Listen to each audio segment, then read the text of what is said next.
Elon Musk has his own AI system called Grok, and I did a video about where he got the origins of the word Grok from. And this is about a video game that has a lot of Freemasonry parallels and a lot of what I believe has to do with his system. I have to be vague on what to say because the last video I made like 30 minutes ago, they censored on this and were not going to give me any views. Grok, the Sovereign's gopher, like gopher wood almost sounds like, and its origin is heroes of might and magic. Genesis 6 reminds me a lot of this.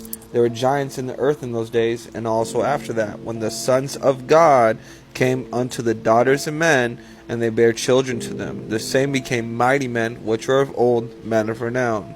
In Hebrew, mighty men is often translated from the word gibor, and its plural giborim.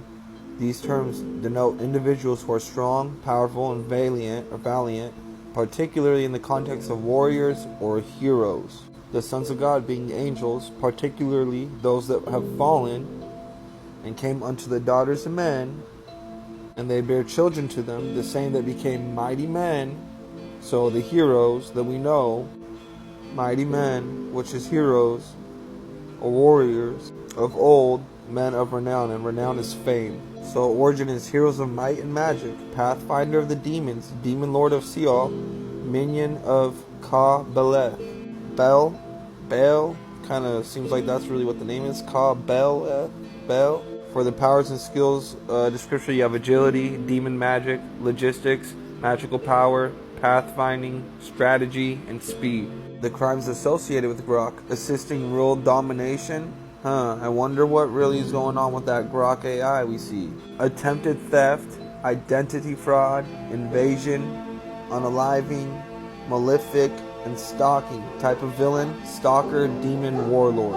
And of course, the video game has parallels with Freemasonry. The term heroes of might and magic and Freemason likely refer to the connection between popular video game series and Freemasonry, possibly due to the shared themes or symbolism.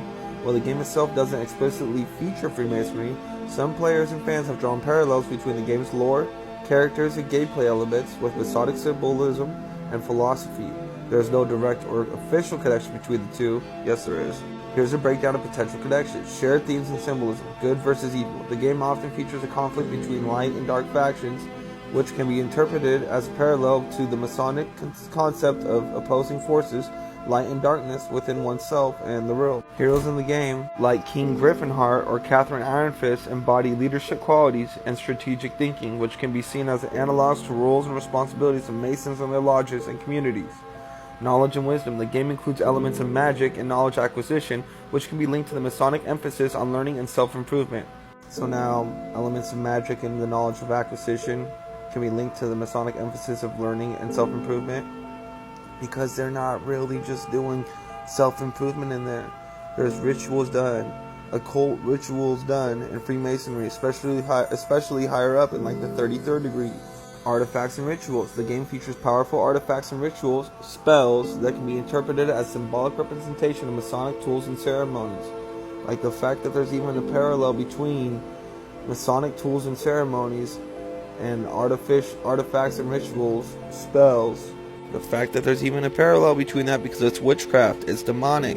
Towns and structures. The game's towns and buildings where players recruit armies and upgrade their heroes can be seen as a representation of Masonic structures and the process of building one's character, because the higher up you go in Freemasonry, the more wicked you have to be, the more occult-like things you have to do, the more spiritual, demonic things they are being involved with, the more alchemy they're being involved with. The Heroes of Might and Magic series was created by John Van Caneghem, through New World Computing, like New World Order, like One World Order. The first game in the series, Heroes of Might and Magic, A Strategic Quest, was released in 1995. New World Computing, New World Order, was later acquired by the 3DO company, and then the rights of the franchise were sold to Ubisoft. Another one that has Freemasonry all over them, that has occult symbolism all over them. And notice that Grok is a minion of Ka-Beleth, right? Beleth. Sorry, gotta emphasize the bell. Ka-Beleth is not a standard term or name. It could be a misspelling or a reference to different fictional characters. One possibly is Ka-Beleth, an archdemon from Might and Magic universe. Another is Kanya Bray Beleth, a character from High School DxD. There is also King Beleth from Demonology Grimoires, who is a fallen angel and a king of demons. An archdemon in the Might and Magic universe, he is known for his ambition to destroy Shio and free the demons. He lacks a master and relies solely on his own resources. Kind of like how these angels didn't think they needed God, that they could be like the Most High and do as the Most High.